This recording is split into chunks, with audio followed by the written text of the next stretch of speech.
नमस्कार, जय महाराष्ट्र. मी सचिन विश्राम धाडवे, शिवसेना खेड तालुका प्रमुख. शिवसेना नेते रामदासभाई कदम आणि योगेशदा कदम यांच्या आशीर्वादाने मला सुकिवली जिल्हा परिषद गट या गटातून मी निवडणूक लढवत आहे. माझ्यासोबत सुकिवली गणातून कासार मॅडम आणि इतसंगी गणातून महेंद्रजी भोसले तालुका संघटक हे निवडणूक लढवत आहेत. साहेब, राजकारणातला मोठा अनुभव तुम्हाला आहे. सन्माननीय रामदासभाईंसोबत तुम्ही किती वर्ष काम केले. आता त्या भागात तुमचे मुख्य प्रचाराचे मुद्दे, विकासाचे मुद्दे काय असणार आहेत? सुकिवली गटाचा विकास हा भाईंच्या माध्यमातून, दातांच्या माध्यमातून अतिशय चांगल्या पद्धतीने होतोय. आम्ही कुठल्याही गावामध्ये गेलो तर प्रत्येक गावामध्ये कोट्यावधीची कामं चालू आहेत आणि ही निवडणूक आम्ही विकासाच्या मुद्द्यावरतीच लढत आहोत.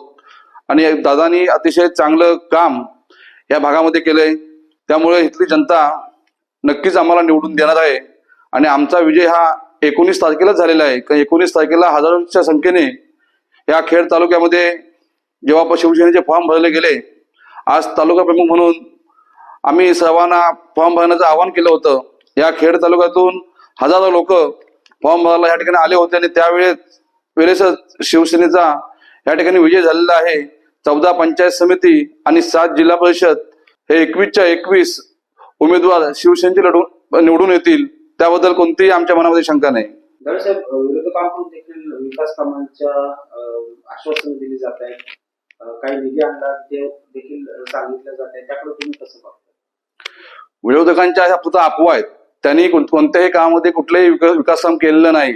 जरी आमचा मित्रपक्ष भाजप असला, फक्त खोटी कागद दाखवायची आणि ही कामं मंजूर करून आणलेत. आज आपण पाहिलं तर तिसंगी गणामध्ये भाजपचा तालुका अध्यक्ष उभा आहे. आज तो प्रत्येक गावामध्ये जाऊन प्रत्येक लोकांना त्यांनी आश्वासन दिली होती, पण त्यांनी कुठलंही काम केलेलं नाही. आज मवानीतले लोक असतील, बाकीची त्यांच्यासोबत जी लोक होती त्या लोकांनी सुद्धा आमच्याकडे आज प्रवेश केलेला आहे. आम्ही फॉर्म भरल्यानंतर त्यांचा आम्हाला अतिशय चांगला प्रतिसाद आहे आणि या खेड तालुक्यामध्ये सर्व उमेदवार हे दादांचे आणि भाईंचे निवडून येणार. आपण म्हणता आपला विजय निश्चित आहे, तर पुढील तुमच्या जो मतदारसंघ असेल, जिल्हा परिषद गट असेल, त्याच्या विकासासाठी तुम्ही काय रोडमॅप आखलाय का, प्लॅनिंग केले का? तिथल्या समस्या काय आहेत आणि त्या कशा प्रकारे तुम्ही दूर करणार आहात आणि आणखी नवीन काय त्या ठिकाणी विकासाच्या दृष्टीनं आपण वाटचाल करणार? आज मी गेली 2010 पासून ह्या राजकारण समाजकारणामध्ये काम करतोय. अतिशय लोकांनी चांगलं मला सहकार्य केलेलं आहे आजपर्यंत. आता मला तालुका प्रमुख असतेवेळी ह्या जिल्हा परिषद गटाची सुद्धा जबाबदारी दिलेली आहे आणि निवडून आल्यानंतर ज्या लोकांची जी विकास कामं आहेत ती विकास कामाची मागणी माझ्याकडे आलीच आहे. काही कामं पूर्ण झालेत, काही कामं प्रस्तावित आहेत. एक सर्वात मोठं काम आहे ते आंबोली धरण असेल, वडगाव धरण असेल, ती दोन्ही कामं अतिशय चांगल्या पद्धतीने या ठिकाणी चालू आहेत आणि लवकरच ती कामं पूर्ण होतील. परंतु थोडा एक मांडवे धरणाचा एक विषय आहे आणि तो लवकरात लवकर मार्गी लावण्याचं आमचं काम चालू आहे.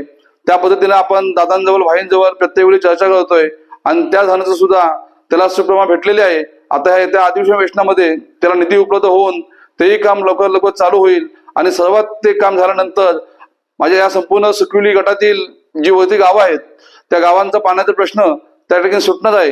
गेली 32 वर्षे लोक त्यासाठी प्रयत्न करत आहेत, परंतु मध्ये महाविकास आघाडी आली, त्यामुळे काय थोडं पाठीपुढे झालं. त्यामध्ये ती कामं लवकर लवकर पूर्ण व्हावं ही आमची इच्छा आहे. त्यासाठी आम्ही मंत्रालयामध्ये सुद्धा जाऊन दादांजवळ तिथल्या पदाधिकाऱ्यांना सोबत घेऊन आम्ही त्या ठिकाणी बैठक घेतली आणि ते सुद्धा काम आम्ही लवकरच पूर्ण करू असं आश्वासन मी या नागरिकांना नक्कीच देईन. आज आपण पाहिलं तर संपूर्ण या दापोली मतदारसंघामध्ये विकासाचं व्हिजन हे दादांच्या माध्यमातून अतिशय चांगल्या पद्धतीने चालू आहे. मी आपल्या या सर्व नागरिकांना, माझ्या सहकार्यांना आवाहन करतो की आपण शिवसेनेचे जे आपले 14 पंचायत समिती आणि 7 जिल्हा परिषद उमेदवार उभे आहेत त्या सर्व उमेदवारांना अतिशय चांगल्या मताने, बहुमताने आपण सर्वांनी निवडून द्याल. कारण का आपल्याला हा खेड तालुका एक विकासाचं मॉडेल बनवायचं आहे आणि ते काम शिवसेना नेते रामदासभाई कदम, आज महाराष्ट्राचे राज्यमंत्री योगेशदा कदम आणि श्रेयाबाईंनी अतिशय चांगल्या पद्धतीने ह्या ठिकाणी करतायत आणि त्यांना आपण सर्वांनी साथ द्यायचे. आपण फक्त निमित्त आहोत. लोकांची जी विकास कामं असतील आपल्याजवळ आल्यानंतर आपण दादांच्या, भाईंच्या माध्यमातून ती सोडवण्याचं काम आपण सर्वांनी करायचं आहे आणि ते दादाभाई नक्कीच करतील. पण त्यांना दादा आता महाराष्ट्राचे मंत्री आहेत आणि महाराष्ट्राचे मंत्री असतेवेळी आपण अतिशय चांगल्या पद्धतीनं या ठिकाणी आपले उमेदवार निवडून आणायचे आहेत.